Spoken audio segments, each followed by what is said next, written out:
Hi കൂട്ടുകാരെ, ഇന്ന് ഞാൻ വന്നിരിക്കുന്നത് ഒരു നെയ്യിൻ്റെ വീഡിയോ ആയിട്ടാണ് കേട്ടോ. ആദ്യം തന്നെ നമ്മൾ പാല് അരിച്ചെടുത്ത് അതിലേക്ക് അര ഗ്ലാസ് വെള്ളവും ചേർത്ത് നന്നായിട്ട് തിളപ്പിച്ചെടുത്ത് അതൊരു കപ്പിലേക്ക് മാറ്റുന്നുണ്ട്. ഈ പാല് നമ്മൾ എടുക്കുന്നത് പിറ്റേ ദിവസമാണ്. അപ്പോഴേക്കും ഇതിൻ്റെ ആടയെല്ലാം നല്ല തണുത്ത് നമുക്ക് കട്ടയായി കിട്ടും. ഇത് നമുക്ക് അരിച്ചെടുത്ത പാൽപ്പാട നമുക്ക് ഒട്ടും തന്നെ പാലില്ലാതെ ഒരു പാത്രത്തിലേക്ക് മാറ്റി ഫ്രീസറിൽ സ്റ്റോർ ചെയ്യാം. ഇതുപോലെ സ്റ്റോർ ചെയ്ത പാൽപ്പാട നമുക്ക് നെയ്യുണ്ടാക്കുന്ന ദിവസം ഒരു 2 മണിക്കൂർ മുന്നേ ഫ്രീസറിൽ നിന്ന് എടുത്തിട്ട് അതിൻ്റെ തണുപ്പൊക്കെ ഒന്ന് ആറാൻ വേണ്ടി മാറ്റി വയ്ക്കാം. അതിനുശേഷം ഇത് ഒരു മിക്സിയുടെ ജാറിലേക്ക് ഇട്ട് നല്ല ഐസ് ക്യൂബും മിക്സിയിൽ നന്നായിട്ടൊന്ന് അടിച്ചെടുത്ത് വരാം.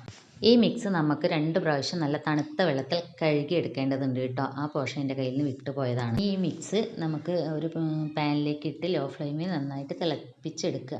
അതിൻ്റെ പതയെല്ലാം വറ്റി വരുമ്പോഴേക്കും നമ്മുടെ നെയ്യ് റെഡിയാകും കേട്ടോ. ഇത് തണുത്തതിന് ശേഷം ഒരു ബോട്ടിലാക്കി നമുക്ക് ഉപയോഗിക്കാം.